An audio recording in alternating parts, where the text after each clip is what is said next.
Hello, this is Alex Krotz, and I wanted to make a short video about a laser spectrum analyzer that I got working.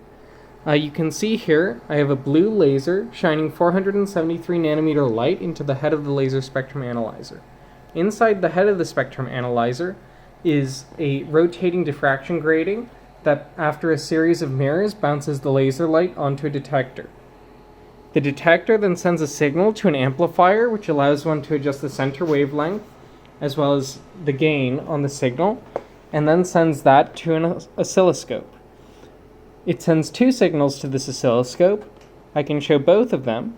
You can see that one is a square wave and allows you to view the signal at defined intervals, or rather at intervals defined by the square wave.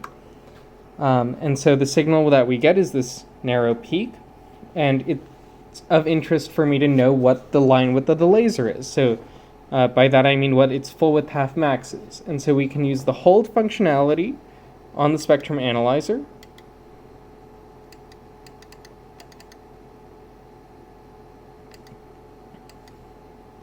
And then we can zoom in vertically by increasing or decreasing the number of volts per division vertically. And now we have our nice laser peak. Let's center that. And so first we'll figure out how many nanometers each vertical division is. Or rather, the divisions along the x-axis. And so it's currently centered, and so I'll change the wavelength range, or the center wavelength, until it lines up with the next division. 1, 2, 3, 4, 5, 6, 7, 8, 9, 10. There, you can see that it's 10 nanometers per increment, or per spacing on the oscilloscope. And so then, by lining it up vertically, we should be able to determine what its full width half max is, or at least approximate it. So you can see here it's really, this is the held signal. That slight deviations in the signal you're seeing are either due to my camera work or the actual triggering just being a little bit off. I would say that's it's fairly close to a nanometer at the very center. I hope that's clear to the viewers.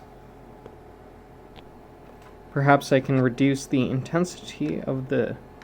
that's not the right knob. I'll reduce the intensity slightly. Yeah, that's better. And we'll go back to the real-time signal.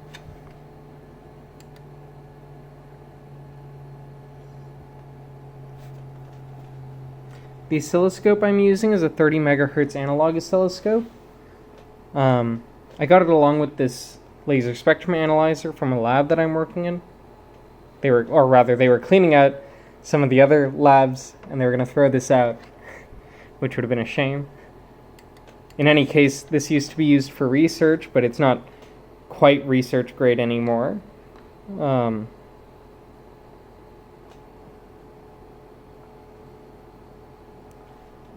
Anyway, just wanted to share that with you all.